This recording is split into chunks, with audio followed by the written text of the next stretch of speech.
In the world of crocodiles, size is everything. And this one is an absolute monster. At 6 meters long, he's the boss of a gang of reptilian killers. The gang takes down and takes apart any animal within their grasp. But everything belongs to the boss. He rules by sheer size and explosive violence. He will maim or kill to keep control. But this year, a young male takes on the brutal hierarchy of the Croc gangland.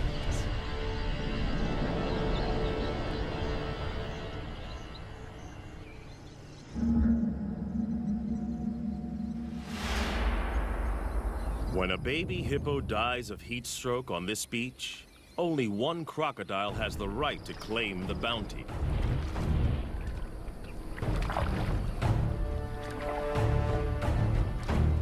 He is the Croc Boss, the godfather of the ganglands. In crocodile hierarchy, size is power. And for many, many years, his 1,000 kilograms has topped the scales. As biggest croc on the beach, all food is his.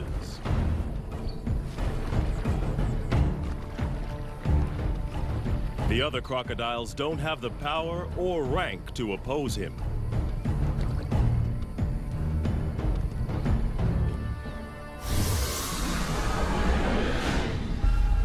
The boss didn't discover this carcass. One of the subdominant males found the prize.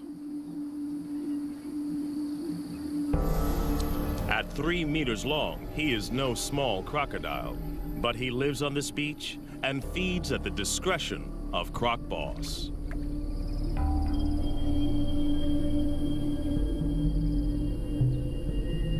All the smaller crocodiles understand the rules. They only eat if the boss allows it. All along the river, territories work the same. Sections, each as big as 4 Olympic swimming pools, are dominated by a single large crocodile and his gang.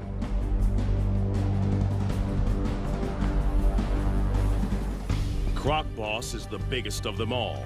But for most of the year, there is a peaceful truce between him and the other leaders. Border skirmishes mostly occur during the mating season. Smaller crocodiles may join the gang as long as they obey 3 simple rules. Croc Boss gets the best food. He is respected at all times, and only he mates with receptive females. Gang members break the rules at their peril. But there is always a younger rival, trying to get big enough to become a boss in his own right. These pretenders are shadow bosses, waiting for their moment. We call them phantoms. There have been other takeover bids. A smaller male tried to mate with one of the boss's females.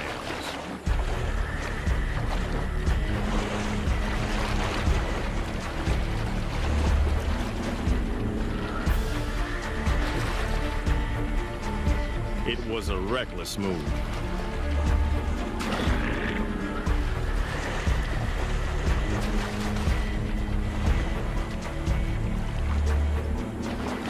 The challenger's bony armor was no match for the boss's brutal bites, as powerful as a trash compactor.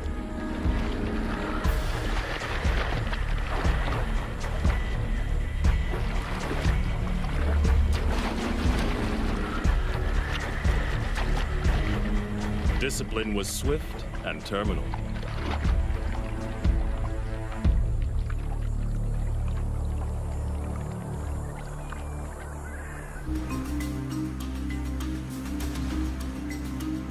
This Croc Boss's territory in Africa is a stretch of the Luangwa River in Zambia, in the South Luangwa National Park. It's a crocodile killing field, especially during the severe dry season.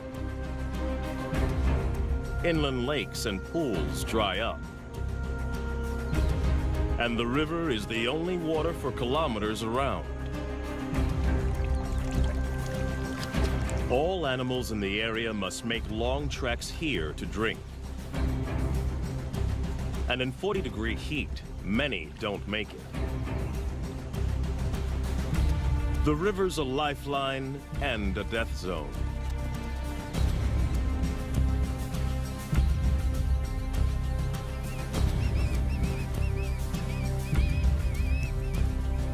For the croc gangs, the living is easy. Even the smaller ones get to feed.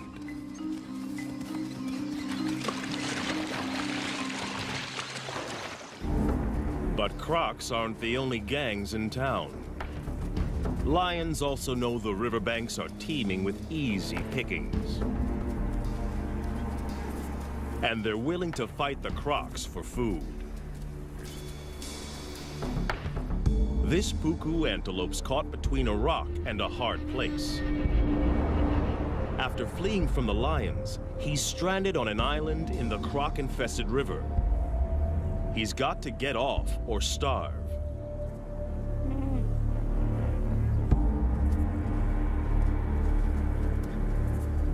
The lions won't swim after their prey.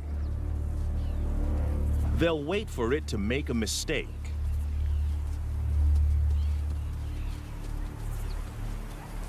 The puku's biggest threat lies in the water. The young phantom is perfectly placed for an attack. Away from the gang, this antelope is his to lose. There's no way the croc can catch the puku on the land. But there's no way the puku can outswim the croc. It's like a game of chess with life and death stakes.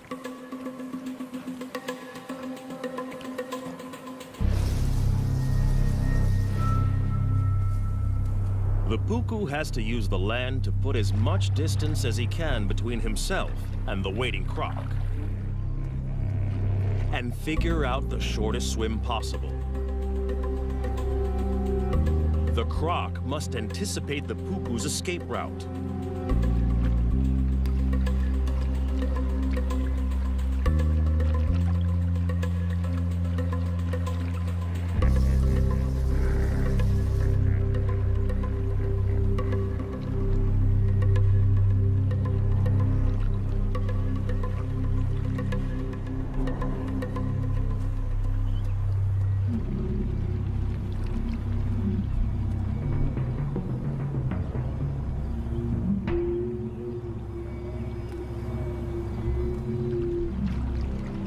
Life boils down to a simple equation of speed versus distance.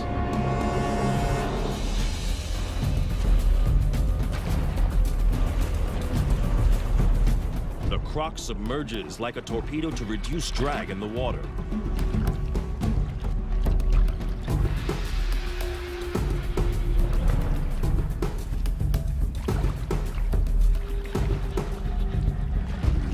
But his top speed of 10 kilometers per hour is not fast enough.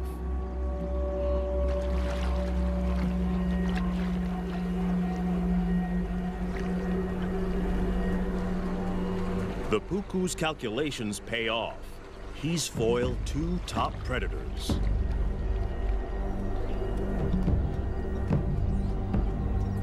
The young croc misses an easy kill.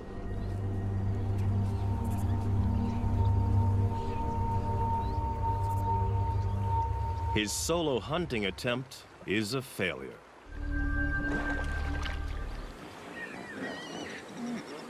But the dry season has another food bonus on offer. Huge numbers of hippos crush together in the Luangwa's diminishing deep water holes to keep cool. No crocodile, even one as big as Croc Boss, would attack a full-grown hippo.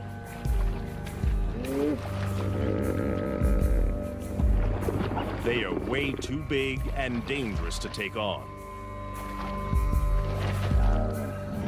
A single hippo bite would destroy a big crocodile.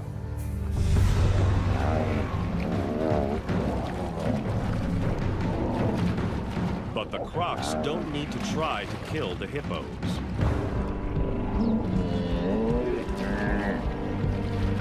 In crowds like this, these aggressive 3-ton herbivores will often fight to the death.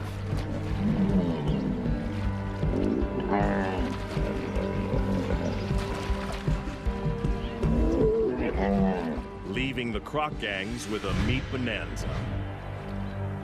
A hippo carcass is one of the rare occasions when rival gang members join forces. Up to 200 Crocs from different factions feed together. In fact, this cooperative frenzy serves a useful purpose. Crocs' jaws don't move from side to side. When the carcass is in water, they need others to pull against to help them rip off hunks of meat. It'll take them less than 2 days to completely demolish a 1-ton hippo. With the most acidic stomach of any vertebrate, crocodiles can digest every centimeter of a carcass. And as usual, the final chunk of meat goes to the croc boss.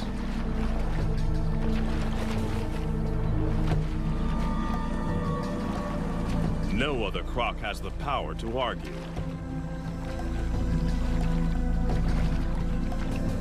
Cooperation is officially over.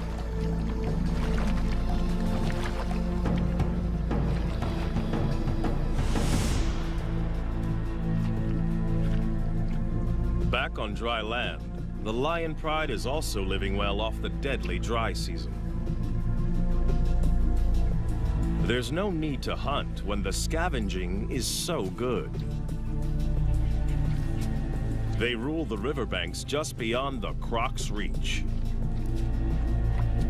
They own this feeding ground, and the Crocs know it. Even Croc Boss won't come up here to try to take this carcass off the lions.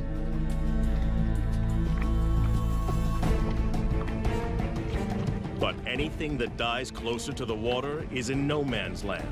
And that means war. Lion versus Croc.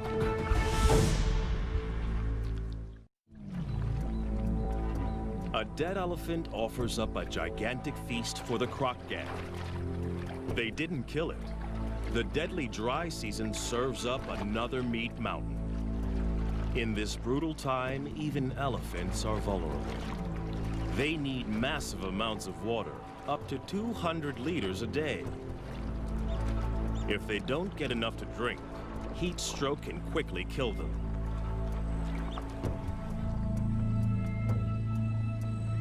The Crocs have the carcass now, but they don't own it. It's right in the conflict zone. The lions have started feeding on it, and they haven't finished. This prize is too big to give up without a fight.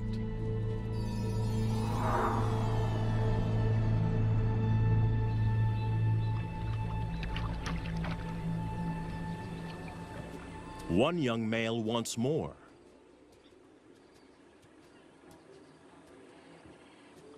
His scrappy mane indicates he's barely 2 years old, but he's big and dangerous.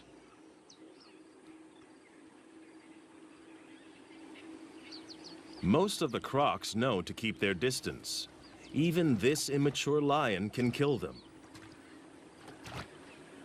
But the inexperienced smaller Crocs are willing to take him on.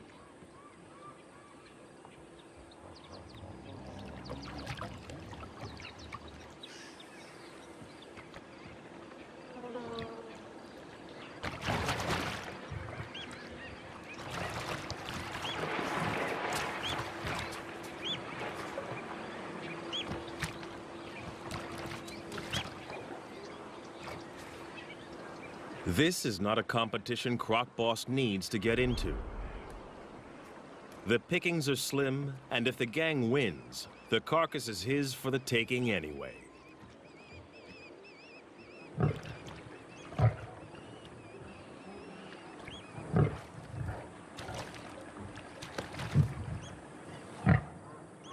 Without backup, the young lion isn't sure of himself.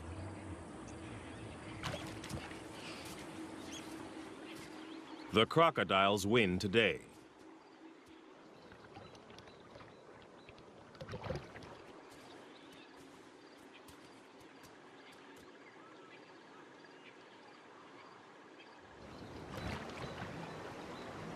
The gang now goes to work as fast as they can. It's a race to rip as much meat as possible from the carcass.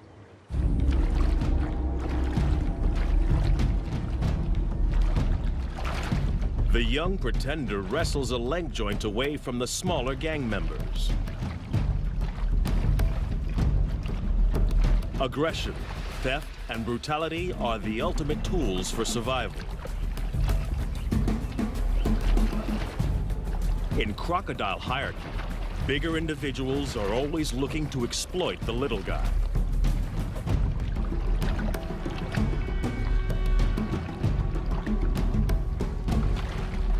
The smaller crocs have learned well from the master.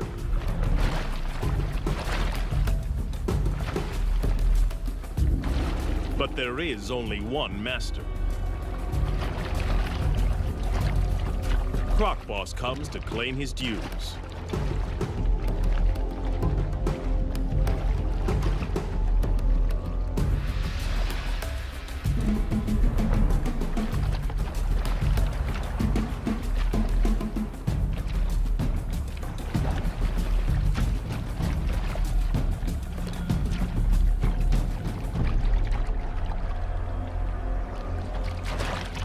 For the smaller crocs, the feeding is over.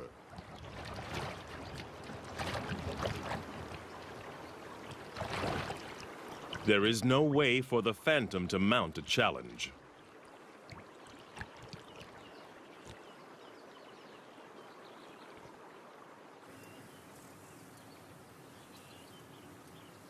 To have any hope of running the gang, he must bulk up. And he can't do that on leftovers from the boss. He's got to find his own food. And the numerous drinking pools next to the river provide the perfect hunting ground. Every morning and evening, the antelope journey here to quench their thirst. A perfect opportunity for an ambush.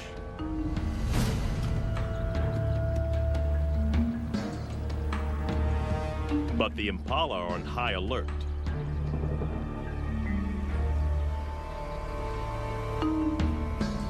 To have any hope of catching one, the young croc must find the perfect pool in which to disappear and wait.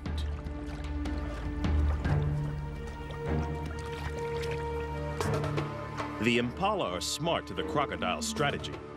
They try to drink together where there's safety in numbers.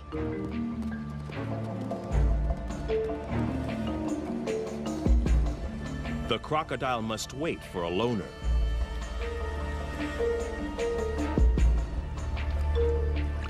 The trap is set.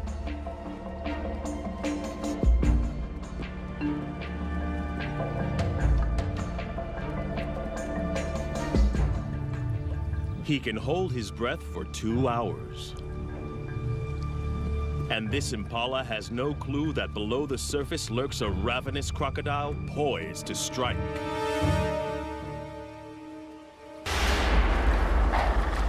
The young croc blows it. Impatience costs him a meal. Crocs can launch their entire body out of the water in less than half a second. But timing is everything, and he has a lot to learn.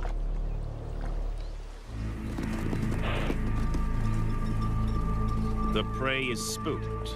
The hunt is over. It's a half chance for the lions.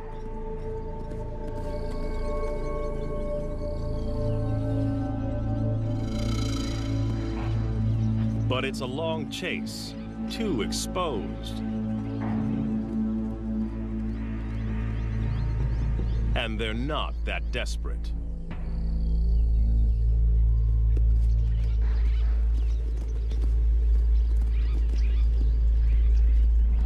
They don't have to try too hard. In the dry season, death is always just around the corner.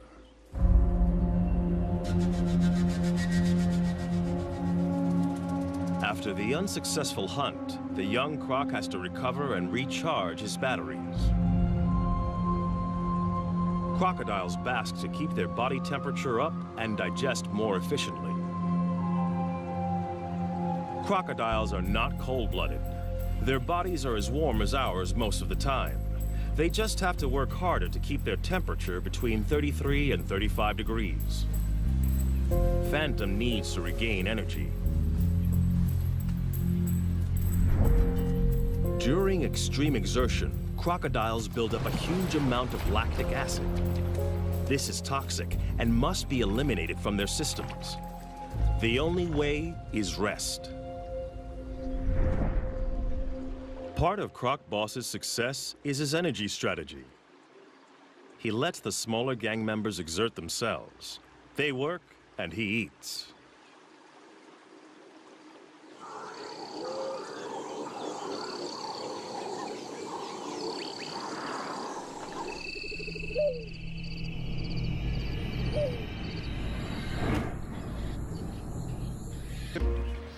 And they have the most unexpected allies. Water birds are usually fair game for crocodiles.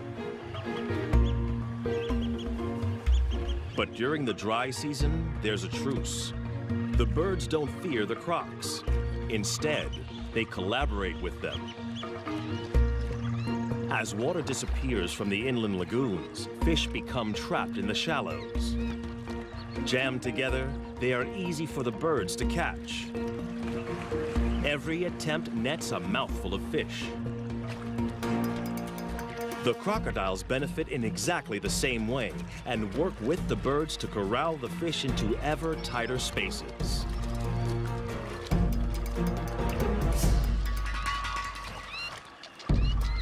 Each fish is a tiny meal, but for the small crocs, this technique is well worth the effort.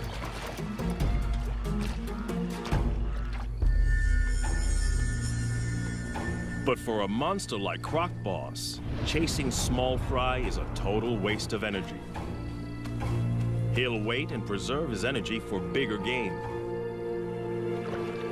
and other activities that are his alone to enjoy.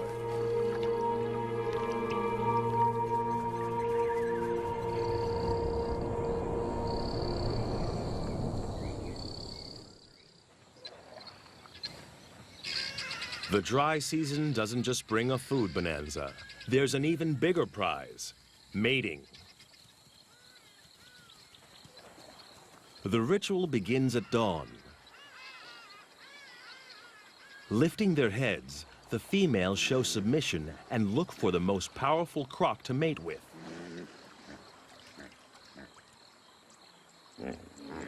The boss raises his body and literally stands out in the river. It's a visible sign of his status. By rights, all receptive females are his.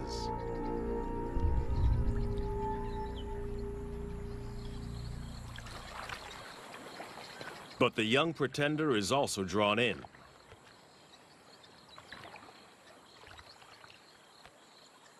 The females secrete a pheromone into the water. It signals they're ready.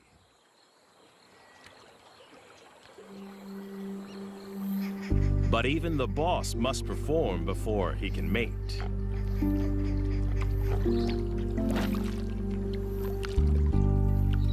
It's the only situation he cannot control.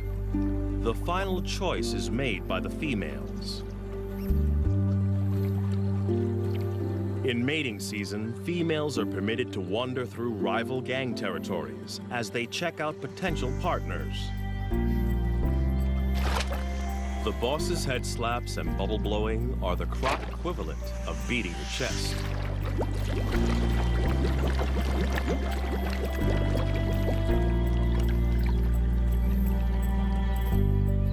It works.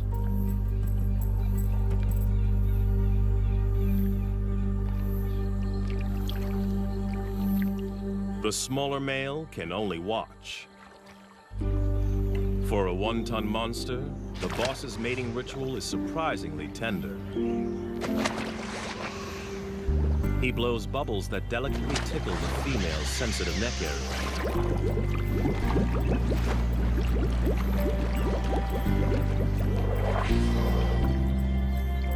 The pair will remain together for up to 1 hour before choosing new partners.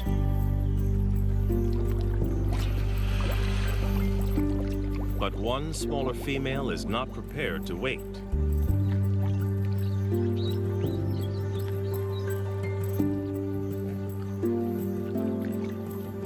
She's interested in the younger rival.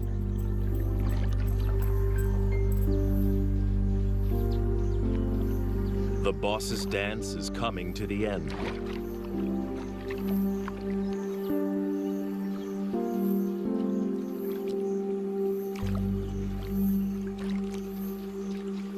The pair submerges for their final act. And while his leader is underwater, Phantom chances his luck.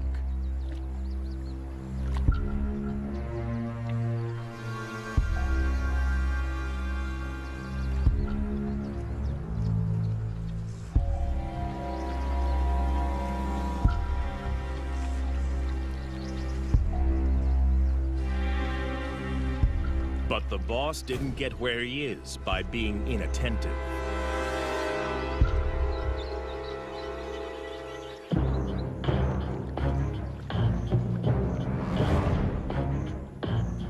For a junior to mate with one of his females is the worst kind of disrespect. He must be punished. Others have been killed for less. The young Croc is now swimming for his life. He's offended in the worst way. And Croc Boss will kill him if he can catch him. But his chase is half-hearted. The boss is still distracted by the mating privileges that come with his position.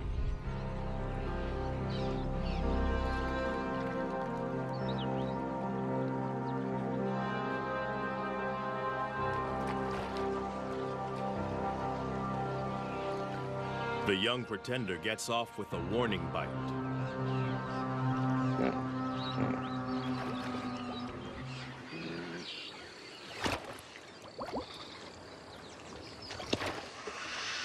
Now the insubordinate is dealt with. The boss can return to more gentle pursuits.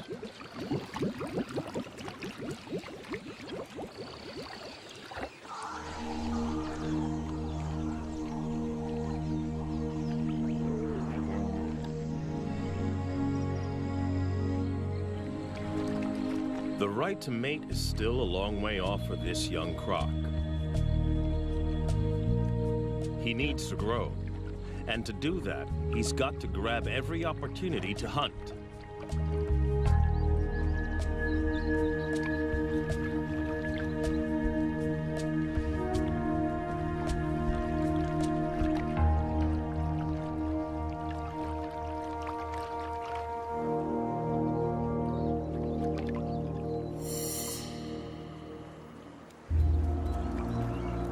Fortunately, the relentless dry season serves up an endless convoy of thirsty prey.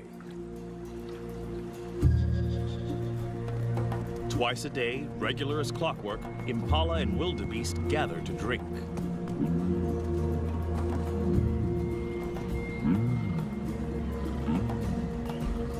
It's another chance to make a kill.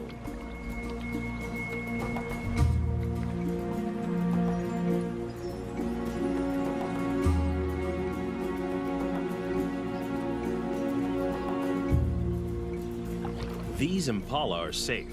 They know exactly where the danger lurks.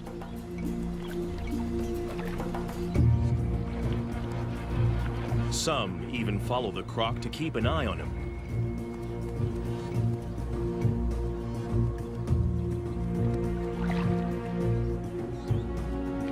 He is searching for the perfect place to spring a trap.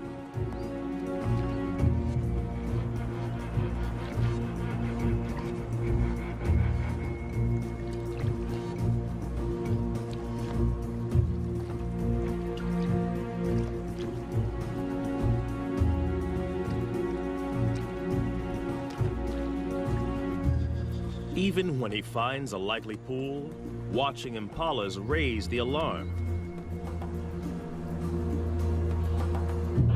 They snort to warn others to stay away from this drinking spot.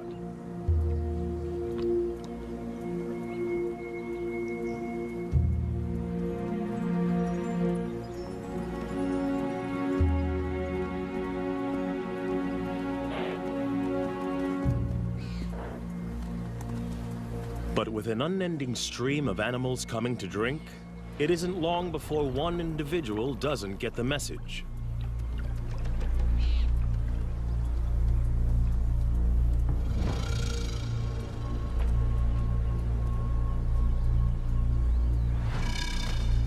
Even though this impala senses something, it's compelled to drink.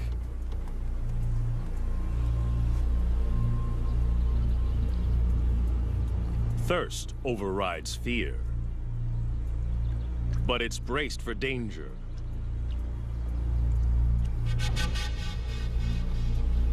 Every muscle is hardwired for escape.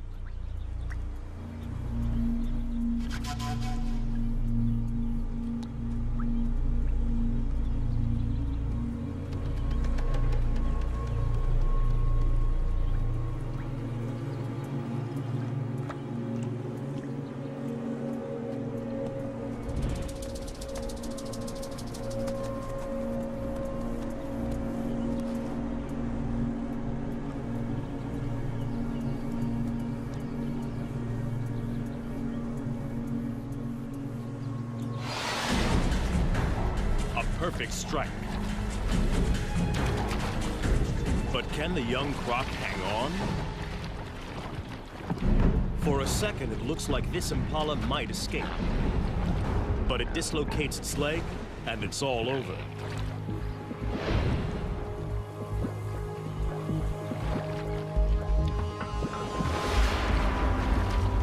The timing of Phantom's ambush was a tiny bit off.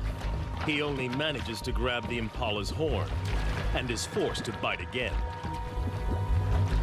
But in the struggle, the impala's leg is tangled in its own horn, and it's all over.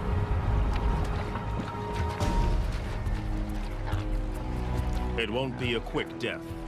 He will have to drag his kill into the deeper river to drown it. Ambush hunting is what crocs do best. But timing is everything. Phantom's first attempt was too rushed, and he lost his meal.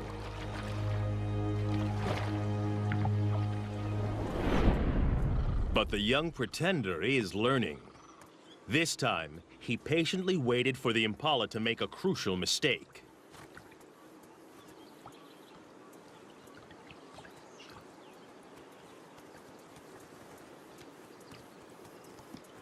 As the ram is joined by the female, he relaxes and drinks for a fraction of a second too long. A fatal error.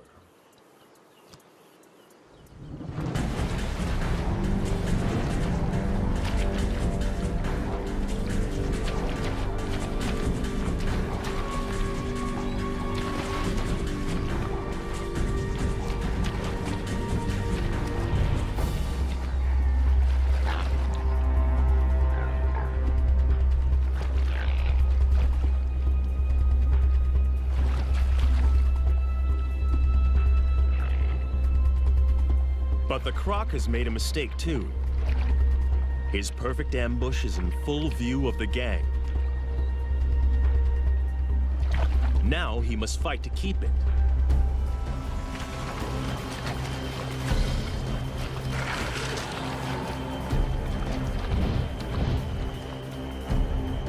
And the croc boss has also seen the takedown. This meal is now his. The young croc has no right to oppose the boss. But he's not going to give it up willingly. He's hungry and stubbornly hangs on. But he hasn't the strength to compete.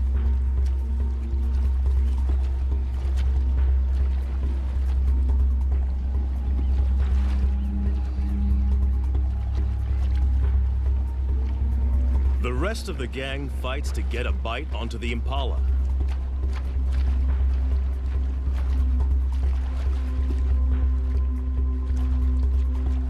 They try to lock on before the boss begins his death roll.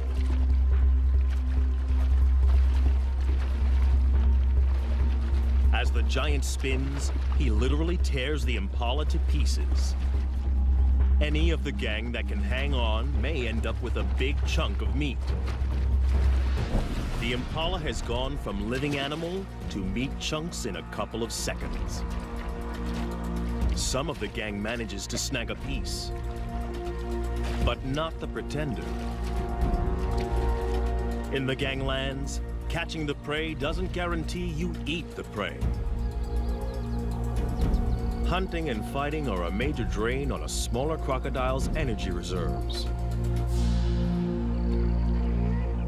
Phantom must rest to build up his strength.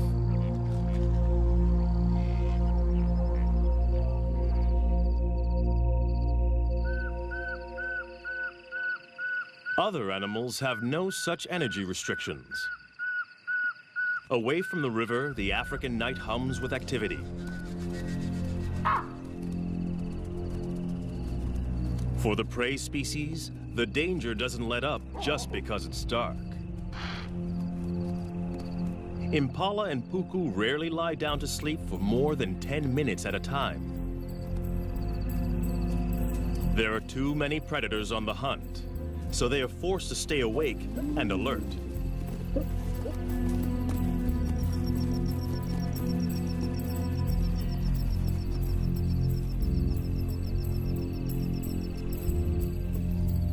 Lions take advantage when the crocodiles can't.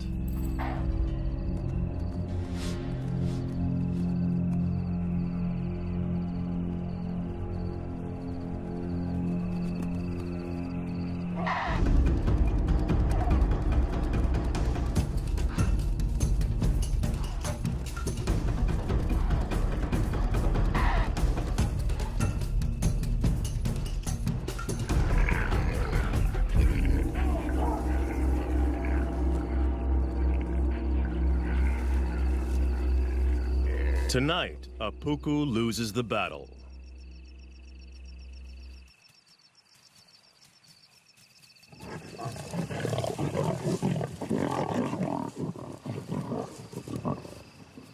Dry season around the Luangwa River is not a good time to be a herbivore.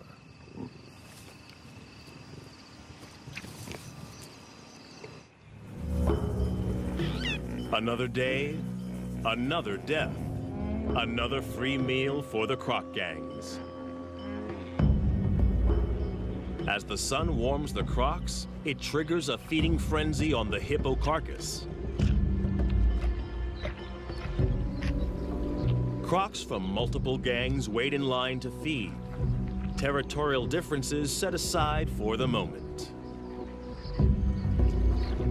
Size determines the order, and the biggest eat first.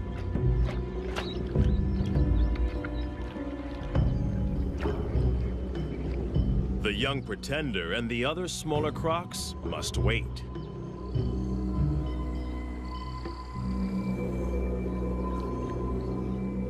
The boss has torn away a huge hunk of the dead hippo. And in a strange twist, he is now being harried by a living hippo. One of the few creatures that can kill a big crocodile. In a bizarre scene, the croc boss is being menaced by a huge hippo as it consumes his dead relative. At first glance, this looks like a challenge for food. But hippos are exclusive herbivores.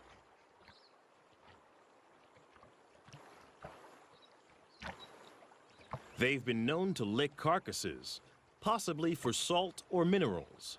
But something else seems to be going on here. Perhaps like elephants, the hippo senses the death of one of its own. But it looks like the hippo is being aggressive. Perhaps this is some kind of primitive emotional reaction. Whatever the hippo's motivation, the huge crocodile knows this is dangerous. With 50-centimeter-long canines and a bite force 27 times more powerful than a human's, this hippo could easily skewer the huge croc. For the first time in a long time, the boss is being pushed around by a bigger beast.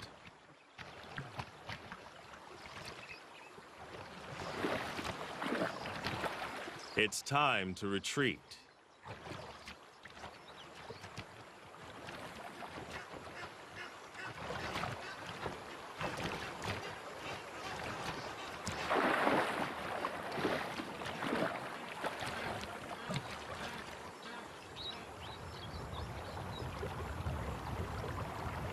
Success in a croc gang is all about being a consummate opportunist.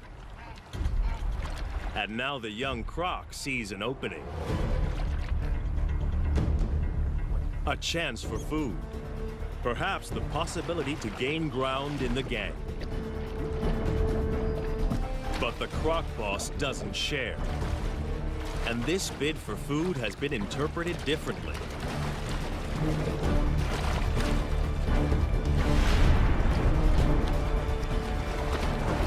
It's now a power struggle. And the boss's violent death roll is a deadly attack.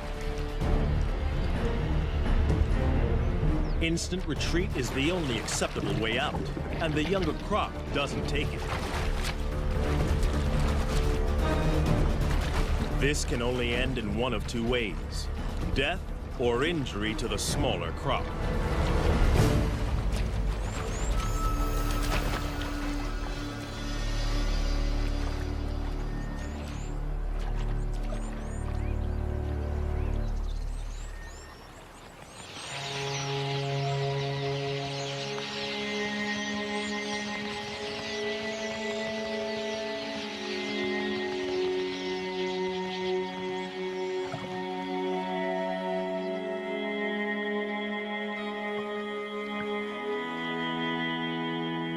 He gets off lightly.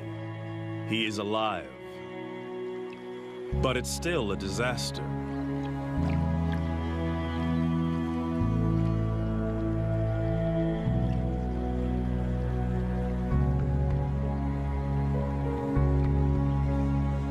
He pays for the transgression with his own flesh and blood.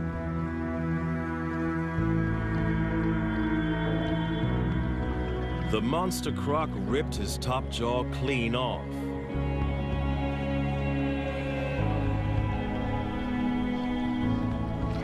Amazingly, the smaller croc will survive this hideous injury. Crocodiles have special antibodies to help them heal from massive wounds. But it will not regrow. He is not just deformed, but terribly handicapped. His journey to the top position is over. From now on, he will be the last in line to feed. The croc boss and every crocodile, small or large, must now be shown subservience by the challenger. Even by nature's own harsh measures, the croc ganglands are a brutal environment, where size and uncompromising violence rule.